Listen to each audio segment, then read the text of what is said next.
I think when we look at the best leaders, the leaders who really motivate, inspire, get the most out of people, they have mastered a duality.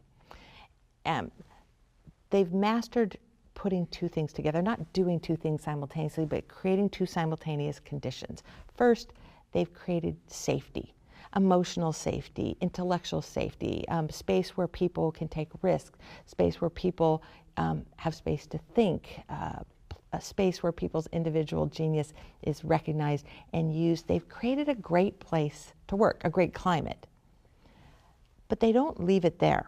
We've seen leaders who fall short of that, leaders who kind of just put their arm around you and say, hey, you know, we appreciate you, we're glad to have you on the team. They're feel-good leaders, but they've done nothing with it. So the best leaders create safety, and then they add to it an equal measure of stretch.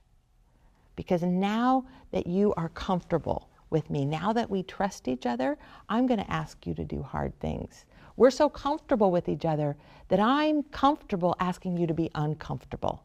And I'm going to invite you to do something hard, out of your wheelhouse, something on the outer edge of what you know how to do, which is where we find that people tend to do their very best work. They create safety, and the whole reason to do it is not just to create a great place to work, it's to stretch people and create an environment where people do great work, where they do their very best work.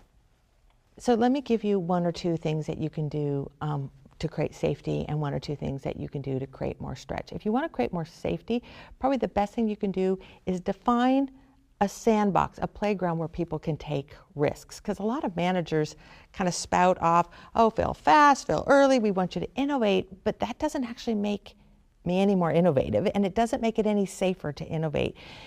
Create playgrounds where these are parts of the business where we can experiment, take risks, and fail. And actually, if you really want to do a good job of clarifying where people can do that, tell them where they can't experiment.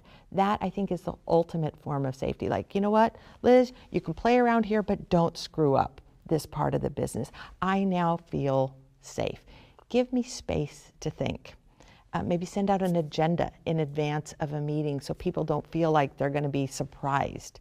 You know, if you want people to think, give the questions in advance. Appreciate people's native genius. These are all things you can do to create safety. If you want to create stretch, ask people to do things they don't know how to do. Invite people to contribute in the rookie zone.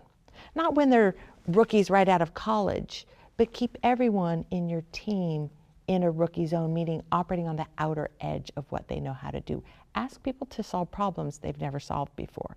Ask harder questions. Don't just ask questions that you can answer yes or no to. Ask questions that make people challenge their thinking.